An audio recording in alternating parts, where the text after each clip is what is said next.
Hello everyone, मैं हरीश राणा आपका बहुत बहुत स्वागत करता हूँ मेरे हिस्ट्री की क्लास में। तो दोस्तों, कैसे हैं आप?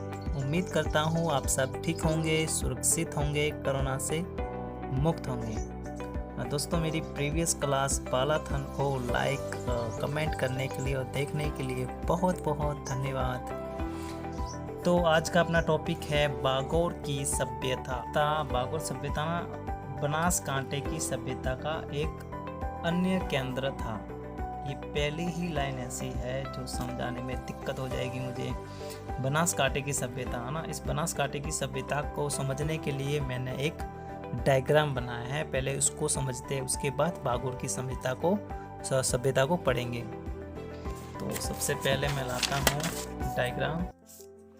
देखो, ये डायग्राम बनाया मैंने छोटा सा समझने के लिए बनास संस्कृति, बनास नदी सभ्यता को। ठीक है, आ गया अंदर, ये अपने आ गया, पूरा कवर हो गया। ठीक है, सबसे पहले ये देखेंगे अपने ये राजस्थान का छोटा सा मैंने मानचित्र बनाया है समझने के लिए। देखो, उत्तरी भाग में कालीबंगा है, गंगानगर में, अपने राजस्थान में।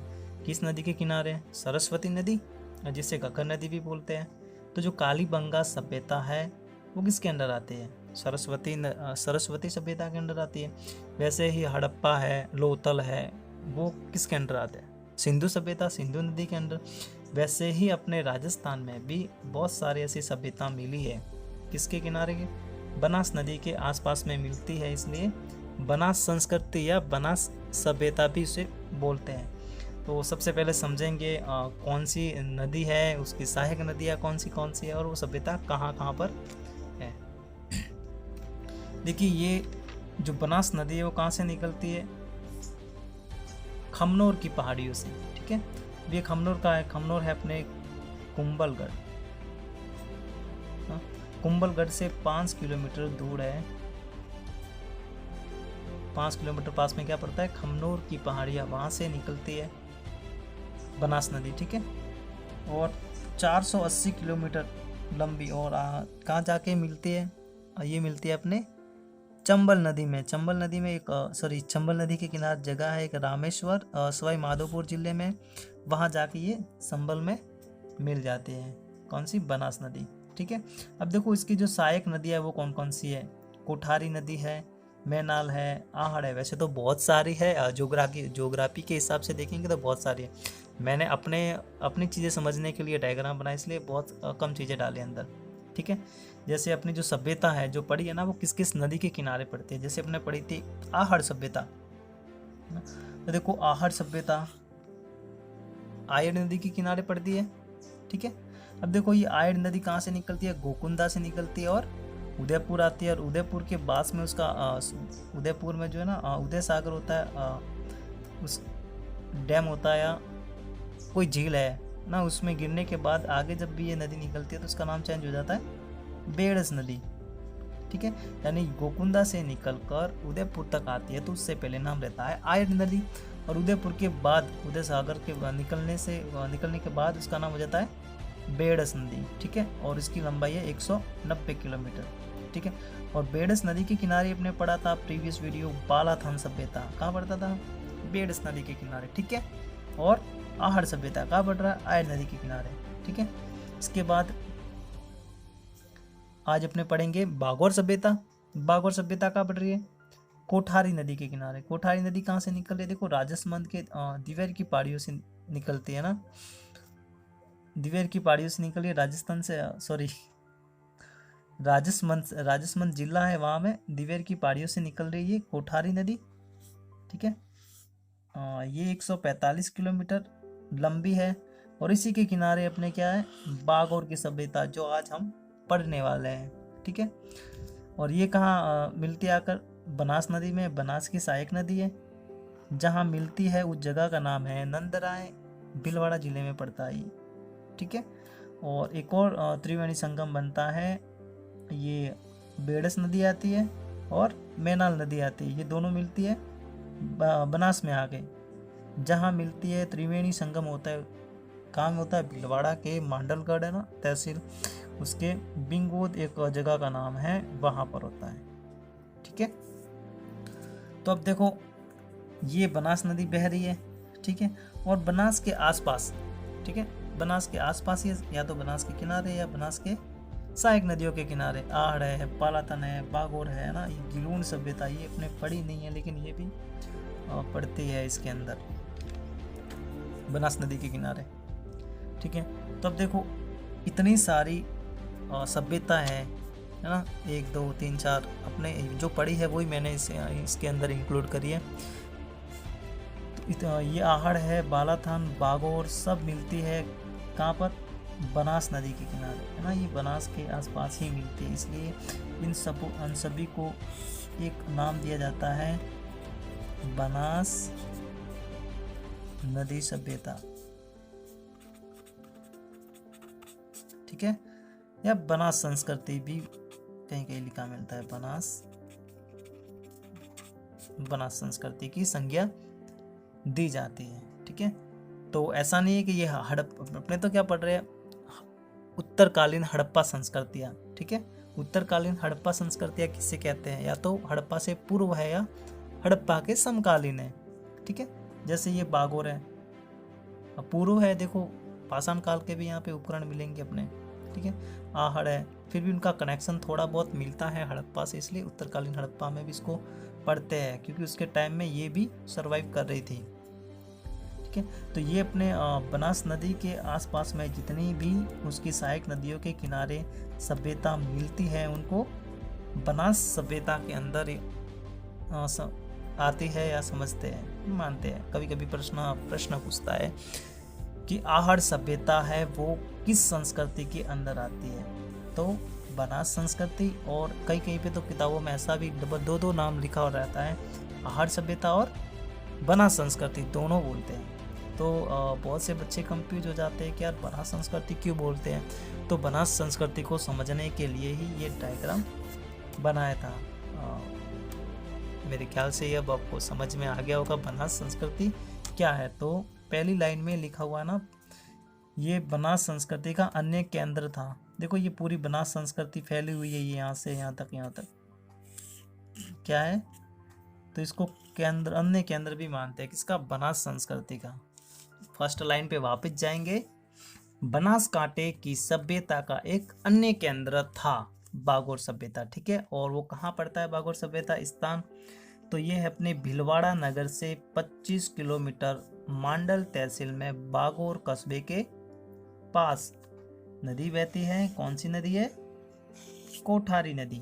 कोठारी नदी के किनारे टीले बने हुए ना, ऐसे बहुत सारे, एक भी नहीं बहुत सारे टीले इधर इधर बिखरे पड़े हैं। तो वहाँ पे एक जगह का नाम है, स्थान का नाम महासतियों का टीला, है ना। वहाँ पे एक टीला होता है, उसका उत्खनन होता है। कब होता है उत्खनन, उत्खनन होता है 1967 से 1968 के बीच पहला, और सेकंड उत्खनन होता है 1968 से 1969 के बीच। उत्खनन कौन करता है, डॉक्टर वीरेंद्र नाथ मिश्र या VN मिश्र भी, डॉक्टर VN मिश्र भी कई कई किताबों में मिलता है ना, और डॉक्टर LS लेस्नी, ये दो विद्वान हैं, उत्खनन का कार्य करते हैं, किसका, बागोर का, ठीक है। अब देखो प्रीवियस कक्षा में अपने पढ़ा था टीला, यहाँ पर भी एक टीले की ही खुदाई होती है। देखो ये टीला मैंने बनाया है, 3 चरणों में इसकी खुदाई करेंगे, और इसकी हाइट कितनी है, 10 मीटर, टीला 10 मीटर ऊपर। आप देखो जैसे इसकी खुदाई होती है या उत्खनन होता है तो बहुत सारी चीज़ें निकलती हैं इससे। क्या क्या निकलती है, प्रस्तर उपकरण, यानी पत्थरों के औजार, ताम्र उपकरण, तांबे से बने उपकरण या तांबे से बने औजार, लोहे के औजार, मृद भांड के अवशेष, है ना, आभूषण के अवशेष मिलते हैं, पशुओं की हड्डियां मिलती है, मानव की भी हड्डियां मिलेगी, फर्श मिलते हैं, दीवारें मिलती है, और मकानों के अवशेष मिलते हैं, ठीक है। अब देखो एक ही जगह से इतनी सारी चीज, पाषाण काल भी है, ताम्र भी है, लोह भी है ना, यानी मध्य पाषाण से लगाकर 1 एडी 1 ईस्वी तक की चीजें मिलती हैं। अब इतनी सारी चीजें मिलेंगी तो इसको क्या उपाधि देंगे, आदिम संस्कृति का संग्रहालय। एक ही जगह से इतने टाइम पीरियड की चीज़ें निकलती है ना, इसलिए उसको आदिम संस्कृति का संग्रहालय भी कहते हैं। तो प्रश्न ये भी बनता है कभी कभार कि आदिम संस्कृति का संग्रहालय किस सभ्यता को कहते हैं, तो बागोर सभ्यता को कहते हैं। ठीक है, अब देखो इतनी सारी चीज़ें मिली है तो अब समझेंगे कैसे कौन सी चीज़ें कहाँ मिले, तो उसके अपने काल विभाजन करेंगे, टाइम को थोड़ा सा डिवाइड कर देंगे 3 भागों में और उसके बाद समझेंगे एक एक चीज़ को। ठीक है, तो 3 भागों में डिवाइड करेंगे। पहला ये है, दूसरा और ये तीसरा। वीडियो में नहीं आ रहा है, थोड़ा ऊपर कर देता हूँ। आ रहा है अब? ठीक है, आ गया।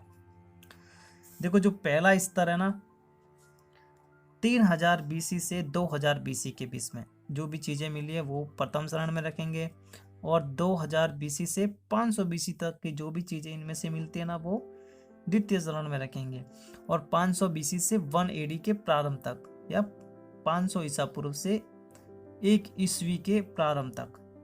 ठीक है, 3 चरण हो गए, 3 भागों में डिवाइड कर दिया। अब एक एक चीज़ को अपने जितनी भी चीज़ें निकले ना, ये ऊपर वाली ताम्र लोहे की आभूषण मिट्टी हड्डियाँ, वो सब एक एक पॉइंट अपने पढ़ने वाले आगे।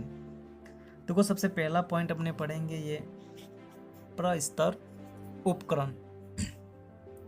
प्रस्तर उपकरण, प्रस्तर का मतलब होता है पत्थर, है ना। उपकरण औजार, पत्थर के औजार। देखो यहाँ से जो बागोर सभ्यता से पत्थर के जो औजार मिलते हैं वो किस पत्थर के मिलते हैं, पहले तो ये समझना है। तो पत्थर कौन सा है? स्फटिक पत्थर और राम से कास्मा पत्थर।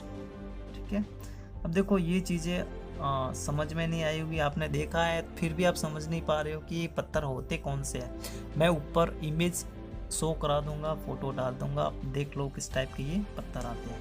ठीक है, और इंग्लिश में बोलते हैं क्वार्टर्स, और किसको? स्फटिक पत्थर को तो बोलते हैं क्वार्टर्स, और राम से कास्मा को बोलते हैं चैट। ये मैंने गलत लिख दिया है स्पेलिंग, ये चार्ट नहीं है, ये है चैट, HHERT। ठीक है, चैट।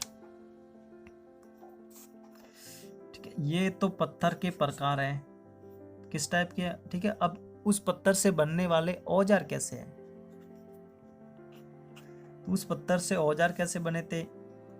आंतरक, पृथक हिंदी में और इंग्लिश में बोलते हैं फ्लैक। ठीक है, और किस टाइप के औजार थे? फलक बने हुए थे, इंग्लिश में क्या बोल रहे हैं?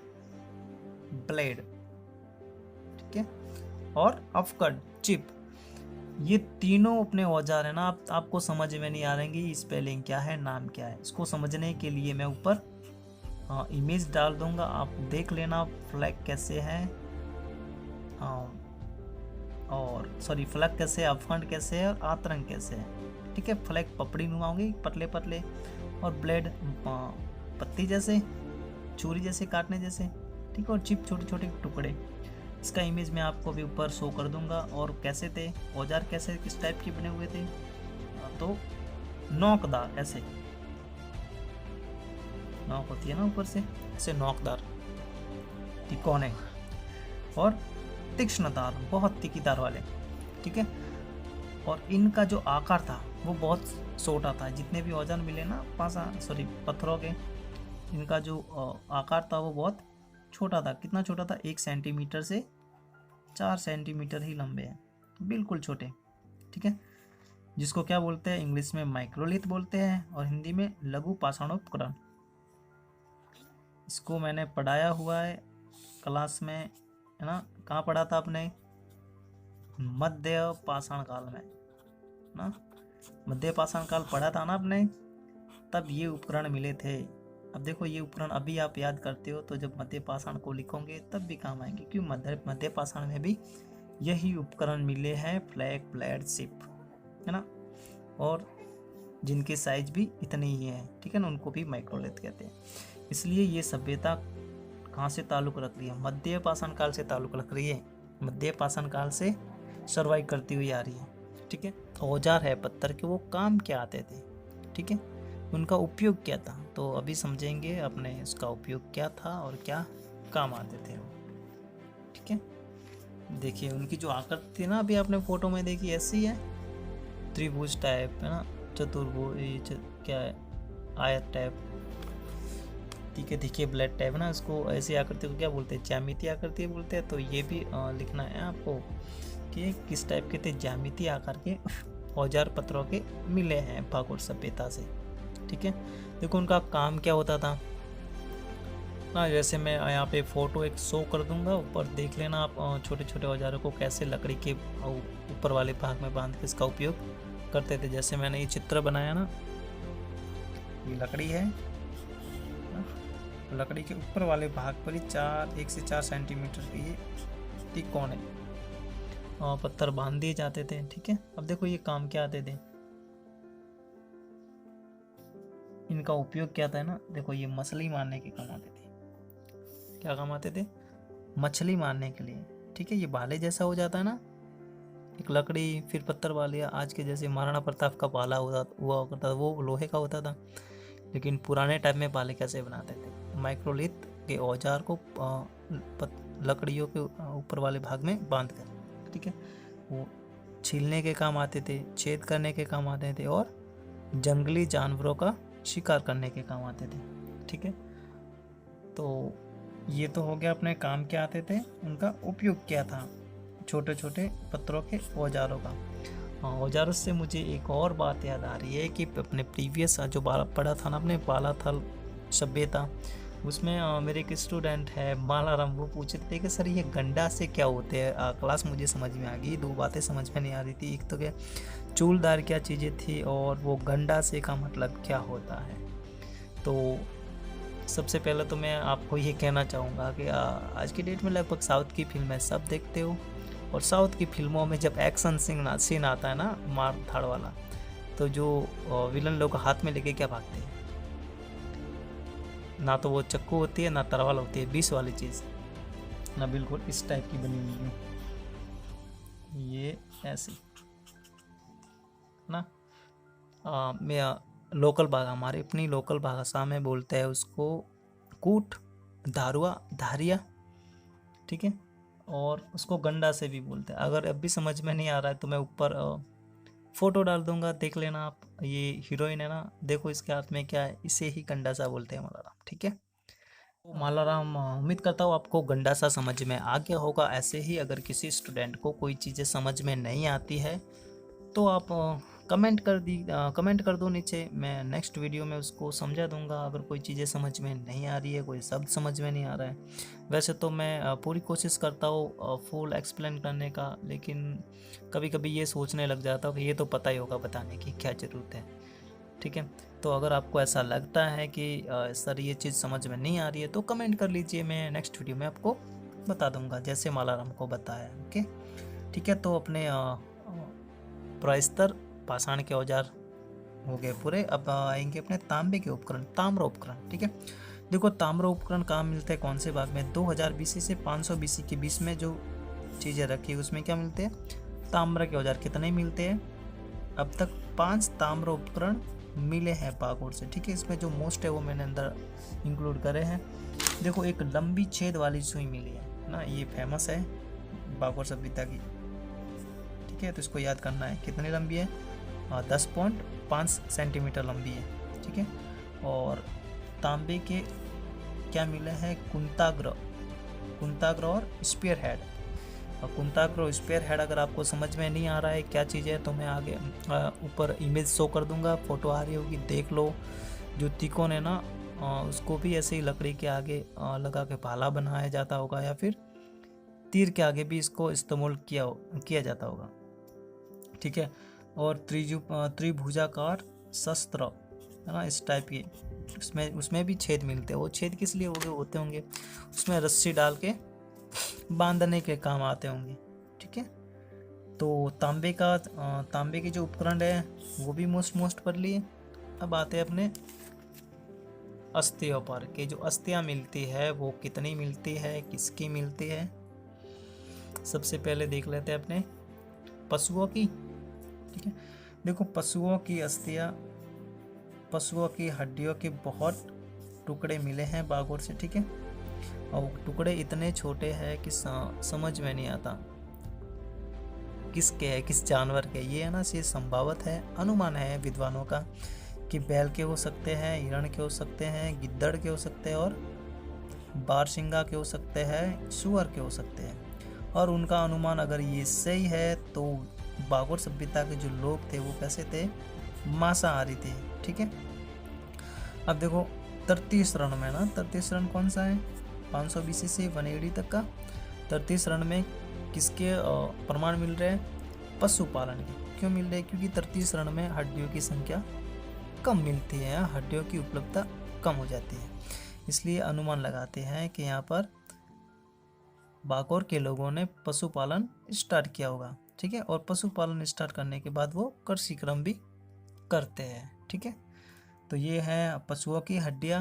अब अपने समझेंगे थोड़ी सी मानव के अस्थिपंजर।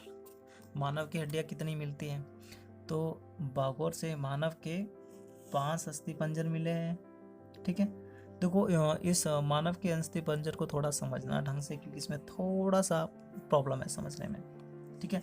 क्योंकि देखो इसमें जो पहला शरण ना, प्रथम, उसमें दक्षिण पूर्व और उत्तर पूर्व में शवों को दफनाया जाता था, है ना, डेड बॉडीज को गाड़ा जाता था ना। और क्या करा, शव की जो टांगे थी वो मोड़ दी जाती थी, है ना, ऐसे टांगे मोड़ के फिर दफना देते थे। कौन से काल में, प्रथम और सेकंड का जो चरण है ना, समझा था ना अपने, फर्स्ट चरण, सेकंड और थर्ड, ठीक है। तो जो फर्स्ट और सेकंड वाला चरण है ना, उसमें क्या करते हैं, लोगों को टांगे मोड़ दी जाती है और दफना दिया जाता है। और कौन सी दिशा में दफनाते हैं, उत्तर पूर्व और दक्षिण पूर्व और उत्तर पश्चिम में। और जो लास्ट तृतीय शरण है ना, वहाँ पर क्या होता है, उत्तर दक्षिण में लिटाया जाता है ना, डेड बॉडीज को क्या उत्तर दक्षिण में लिटाया जाता है और टांगे सीधी रखी जाती है, ठीक है। तो याद हो जाएगा, याद रखना है ना, फर्स्ट और सेकंड चरण में क्या होता है, टांगे मोड़ दी जाती है और दक्षिण पूर्व और उत्तर पश्चिम में गाड़ते हैं। जबकि लास्ट वाले चरण में क्या हो जाता है, उत्तर दक्षिण में लिटा के गाड़ा जाता है और टांगे सीधी रखी जाती है। लेकिन तीनों चरणों में एक समानता दिखाई जाती है। क्या है वो समानता, क्या दिखती है, उनकी जो डेड बॉडीज मिली है वो घर में मिली है, घर के अंदर मिली है या घर के निकट मिली है, ठीक है। और चीज, आभूषण के साथ उनको गाड़ दिया जाता था। क्या किया जाता था, आभूषण के साथ उनको गाड़ दिया जाता था। आभूषण में क्या क्या चीजें थी, मोती के हार पहने हुए हैं, है ना, तांबे के लटकन है, मृत भांड है और मांस भी है, और खाद्य पदार्थ भी साथ में रखे जाते थे, है ना। जैसे आपने पाषाण काल पढ़ा था, मध्य पाषाण काल में, वहाँ पर भी खाद्य सामग्री रखी जाती थी और पानी भी रखा जाता। तो यहाँ पर भी सेम वो चीज़ें देखने को मिलती हैं, ठीक है। अब देखते हैं नेक्स्ट क्या पॉइंट रह गए हैं।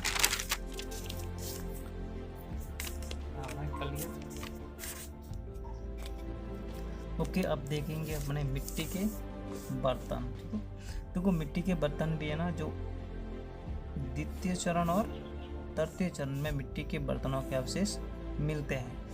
और मुख्य रूप से क्या क्या चीज़ें मिलती है, तस्तरियाँ मिली हैं, कटोरे कटोरियाँ, लोटे लोटे, है ना, थालियाँ और तंग मुँह वाले कड़े, है ना, जिसका मुँह बहुत छोटा होता है, और बोतल के रूप वाले, ना, बोतल टाइप की भी चीज़ें मिली हैं, ठीक है।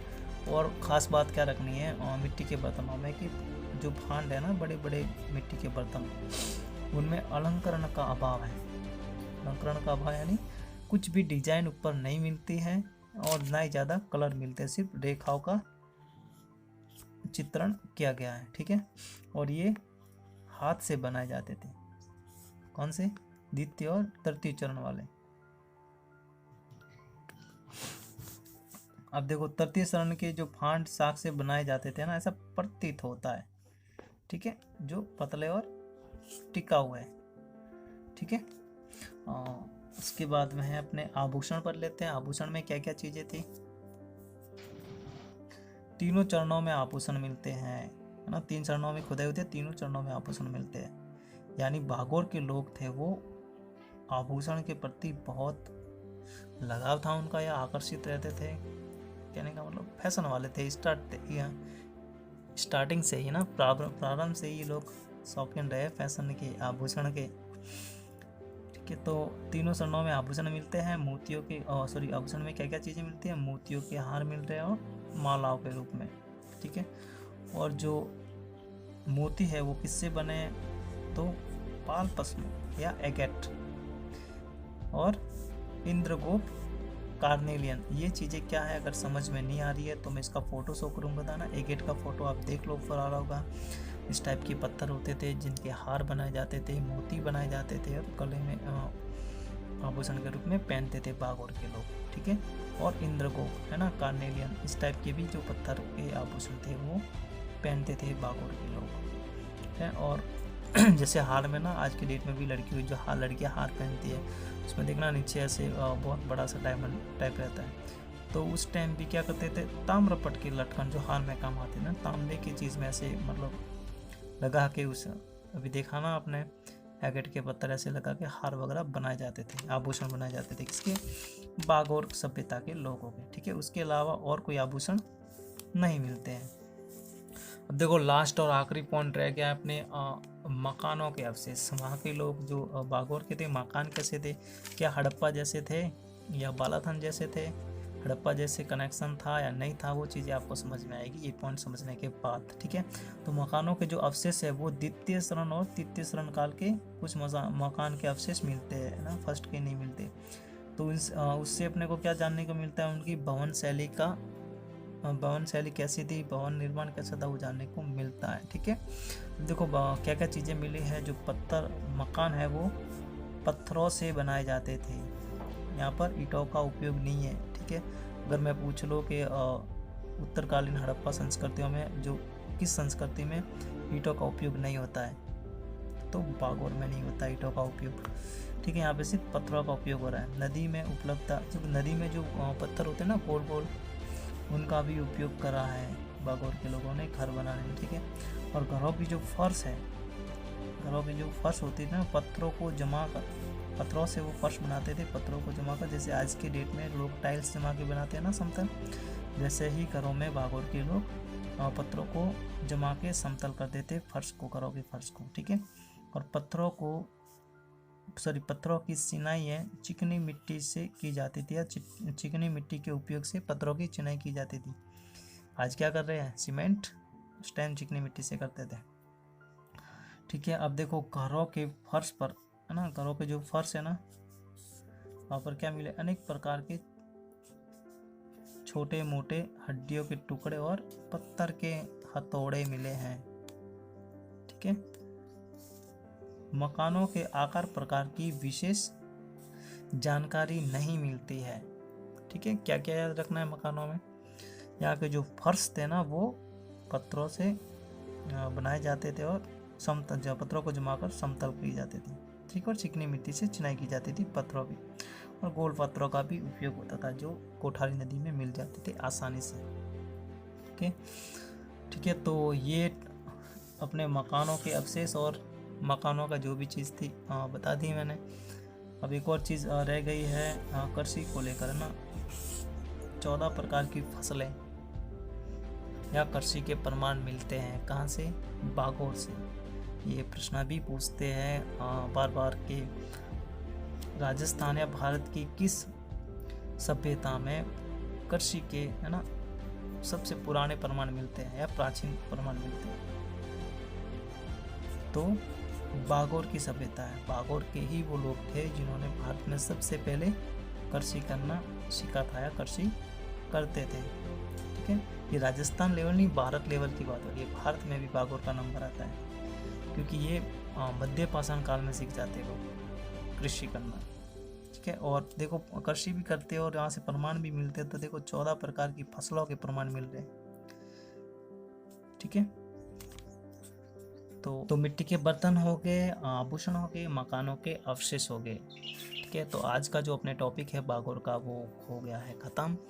उम्मीद करता हूँ आपको पसंद आया होगा, समझ में आया होगा। थैंक यू, धन्यवाद।